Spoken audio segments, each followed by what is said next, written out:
PSC की परीक्षा पर भाजपा प्रदेश महामंत्री ओपी चौधरी ने सवाल खड़े किए हैं। ओपी चौधरी ने कहा है कि कुछ प्रश्नों में सही विकल्प भी नहीं दिया गया है, जबकि कुछ प्रश्नों के विकल्प में 200 वर्षों का अंतर था। अब बच्चों से यह पूछा जा रहा है कि राजनांदगांव में सीएम ने भेंट मुलाकात कब की। यह सब जानबूझकर इसलिए किया जा रहा है कि एक गाँव का गरीब व्यक्ति कभी आगे न बढ़ सके। ओपी चौधरी ने आगे कहा कि हमारे छत्तीसगढ़ के पीएससी भ्रष्टाचार स्तरहीनता की पराकाष्ठा को पार कर रही है। यह गांव-गांव से आए बच्चों और उनके माता-पिता के साथ सबसे बड़ा अन्याय है। अभी अभी हमारे छत्तीसगढ़ में पीएससी के प्रीलिम्स की परीक्षा आयोजित हुई।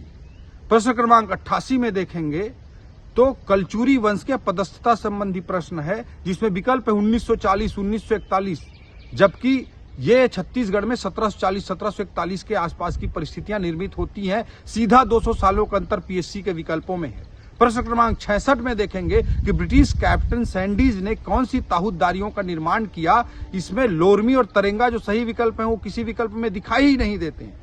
प्रश्न क्रमांक 57 में पूछा गया कि राजनांदगांव जिले में भेंट मुलाकात का कार्यक्रम कौन सी तारीख को संपन्न हुआ। इस तरह के आत्ममुग्धता और अप्रासंगिक तथ्यों से संबंधित प्रश्न है। प्रश्न क्रमांक 56 में देखेंगे कि 4 जुलाई 2022 तक भुइयां पोर्टल में व्यक्तिगत वन अधिकार के कितने पत्र अपलोड हुए।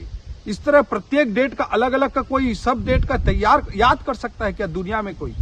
इस तरह के अप्रासंगिक और स्तरहीन प्रश्न पूछकर भ्रष्टाचार की स्थितियों को पीएससी में निर्मित किया जा रहा है। मुख्यमंत्री भूपेश बघेल जी से और पीएससी से मैं कहना चाहूंगा कि देश के अन्य प्रदेशों के पीएससी यूपीएससी की स्टैंडर्ड को मैच करके अपनी क्वालिटी और पारदर्शिता में इंप्रूवमेंट ला रहे हैं। लेकिन दुर्भाग्य की बात है कि छत्तीसगढ़ में स्तरहीनता और भ्रष्टाचार की स्थिति निर्मित हो रही है, जो छत्तीसगढ़ के गांव-गांव के माता पिता और बच्चे जो अपने जीवन में एक अच्छे भविष्य की कामना के साथ आगे बढ़ रहे हैं, उनके साथ एक बड़ा धोखा हो रहा है।